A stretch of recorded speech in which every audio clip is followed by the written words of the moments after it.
If you take some time today, look around, what do you see? I am a full-time artist, singer-songwriter, gardener, sculptor, and I live in Mayfield, New York. There's all kinds of gifts that you get. My art has been sort of evolving for about 30 years. Most of my work is really colorful. It's sort of drowning in color. I see the world in a very sort of colorful, hopeful way, sometimes when it's not. Learn forgiveness. Typically, the subject matter in my work is women in the garden, because the garden is a place that I find a lot of peace. I have a quote that I love: "As the garden grows, so does the gardener," because it is about growth in yourself. All of the above. I was an art history major. I graduated from SUNY Plattsburgh, and I came home that summer and I did a watercolor painting of my grandfather. And of course, I took all kinds of classes in college: ceramics, drawing, painting. But I was always sort of intimidated by it, and I think I wanted to do it. I loved it, but I was too, insecure in my idea of that I could do this. Anyway, I brought this painting, I put it on the table, and the guy that I was dating at the time said, "Oh, you can't be an artist. You can't be, you're not, who do you think you are? You think you're Picasso or something?" And I said, "No, I don't think I'm Picasso. I'm just me, and this is what I want to do." And my mother, he said, "You can't do this." And my mother said, "Well, why can't she?" And I thought, yeah, why can't I?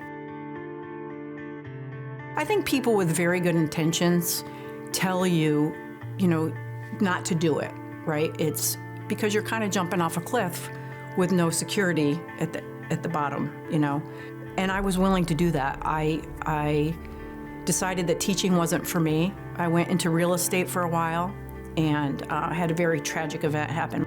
My brother, who was young, was killed in a motorcycle accident. And it's one of those moments in life where everything just comes clear.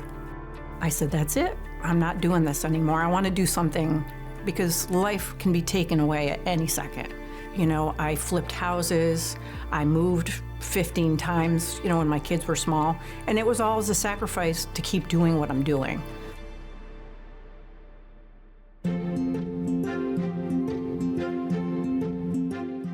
I used to be strictly an oil painter. Now I work with paper.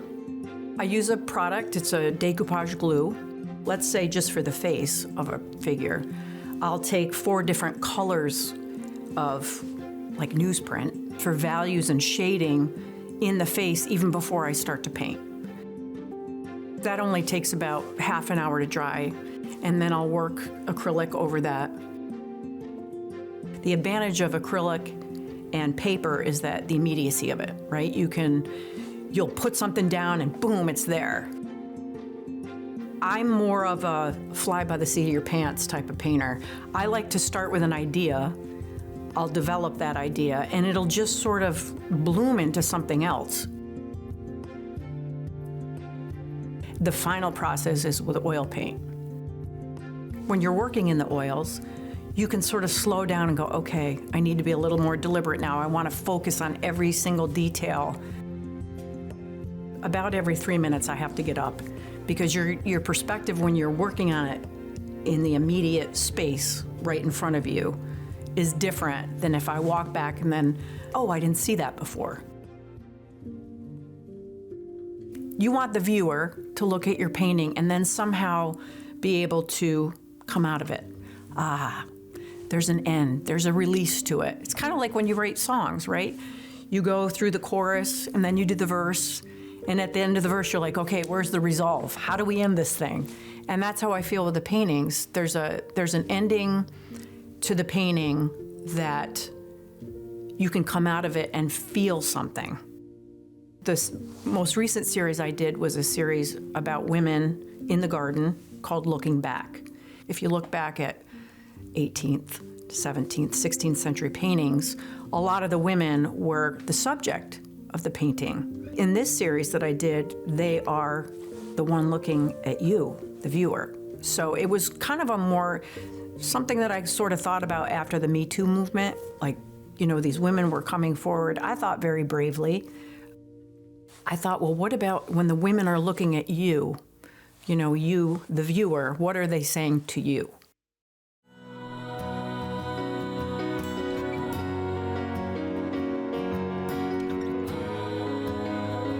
There's a silence that you can find in art.